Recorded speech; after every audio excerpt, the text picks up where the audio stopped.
नमस्कार जय जगन्नाथ जमी आप जानते मु श्रद्धा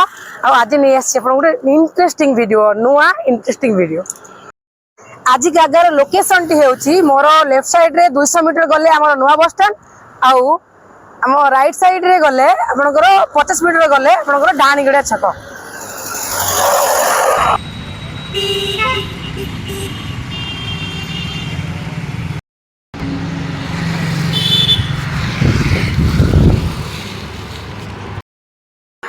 ना आपण को जगार माटी पकड़ पड़ो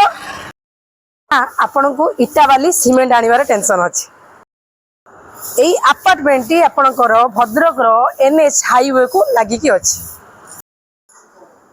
आम आज आसिक पहुंचीचु भद्रक रे थिबा कल्याणी अपार्टमेंट रो डाहाणी गड़िया थिबा अपार्टमेंट चलतु भीतर को जीवा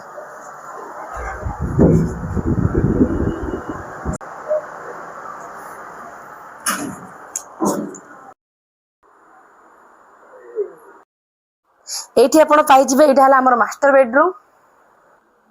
एटा हला हमर सेकंड बेडरूम जोटी कि आपनकर पूरा बालकनी रु पूरा हाईवे रो व्यू देखंतु केते बढ़िया व्यू एटा आपनकर 3 नंबर बेडरूम एठी भी आपनको देखिया पड़िबो केडे सुंदर व्यू बहुत सुंदर हाईवे रो व्यू एटा आपण पाइबे वॉश बेसिन आपनको मिलिबो मॉड्यूलर किचन एठी आपन मिल जिवो एटा डाइनिंग स्पेस आपन एठी मिल जिवो पूरा चौड़ा बालकनी आ बालकनी रे बसी चा पीतरा समय नाइट रो व्यू एमिति थिला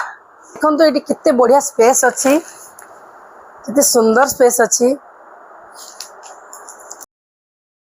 जदि आपण माने चाहउचंती भद्रक रो हाट ऊपर थिबा अपार्टमेंट रे खंडे घर जोटा कि तार आसबार रास्ता गोटे आपण बंशगर आस परिबे गोटे आपण पांडलुस देके आस परिबे तीन आडो आपण आस गोटे चरमबारु आस परिबे तीन आडो तीनटा रास्ता बाट देखि आपण अपार्टमेंट को पहुंच परिबे जदि आपण चाहउचंती आपण स्वप्नर गोटे सुंदर apartment that to be 3 BHK apartment तो तळे दिया नंबर रे कांटेक्ट करंतु जय जगन्नाथ।